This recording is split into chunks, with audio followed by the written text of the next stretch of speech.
then I realised that there must be thousands upon thousands of people suffering the same way. I'd seen it with my own eyes, how people would get in and lose thousands on a machine. Thousands they would lose.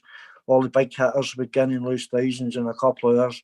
And that was always the machine that you wanted to go onto, was the one that they had played. It didn't work like that. I had to find out what started the craving of. Why was my mindset thinking that I'm going to gamble a day? Or the next day I could say I'm not going to gamble a day and still want to gamble. And it was the whole mind thing that I had to get right before I could tackle any problem with any seriousness and stuff like that. And we've done a case study. We set up the Machine Zone website, and a spin-off of that was Beat the Fix. And that's what we're all about, and that's what it was. He'd introduced me to some great books: Addiction by Design, Addictive Consumption, Vicious Games, all stuff that I'd never ever bothered with throughout my life.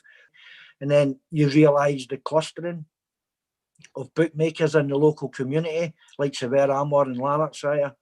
There was 20 odd bookmakers, 2 bingo halls, 2 pawn shops, and these kind of things compared to other leafy suburbs that don't have any bookmakers, don't have any casinos, don't have any pawn shops.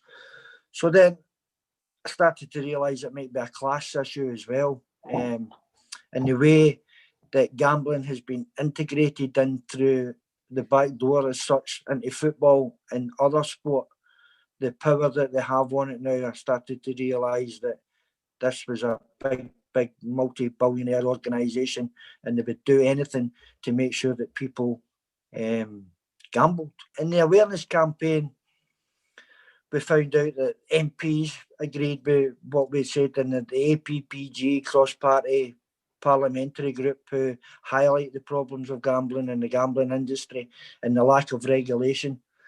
I decided that there were a few boys that I had came across on Twitter, another platform I had no idea anything about, and they were raising awareness, and I joined them. I was wanting to dedicate a book to Tony and try to make up for all the harm that had probably caused him throughout his short life that he was here, and he was always the one that drove me forward, because apart from all the bad times and stuff like that, we did have some good times, and as I said, we played football together, and that was a great release and I'm sure anybody who plays sport and has an addiction of any kind, they'll know what I'm talking about. Once you cross that white line, all your problems are gone. For some reason, you didn't have a worry in the world, and that's why sometimes you wanted a game of football to maybe last 5 hours, because once you come back off the pitch, all your problems came with it. So they were all the memories that I had with Tony, and that's what I was trying to explain to Adrian, and then we decided that the case study and Beat the Fix and stuff like that would be the best way to go.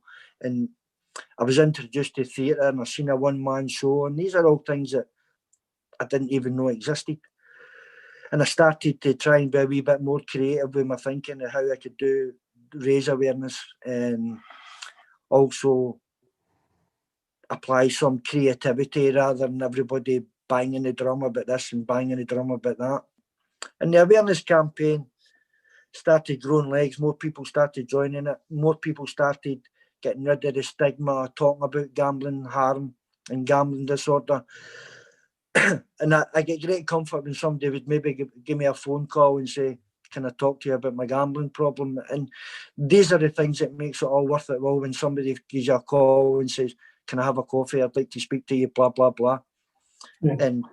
And still to this day, people give me a phone call and say, that's me 2 years, and thanks very much.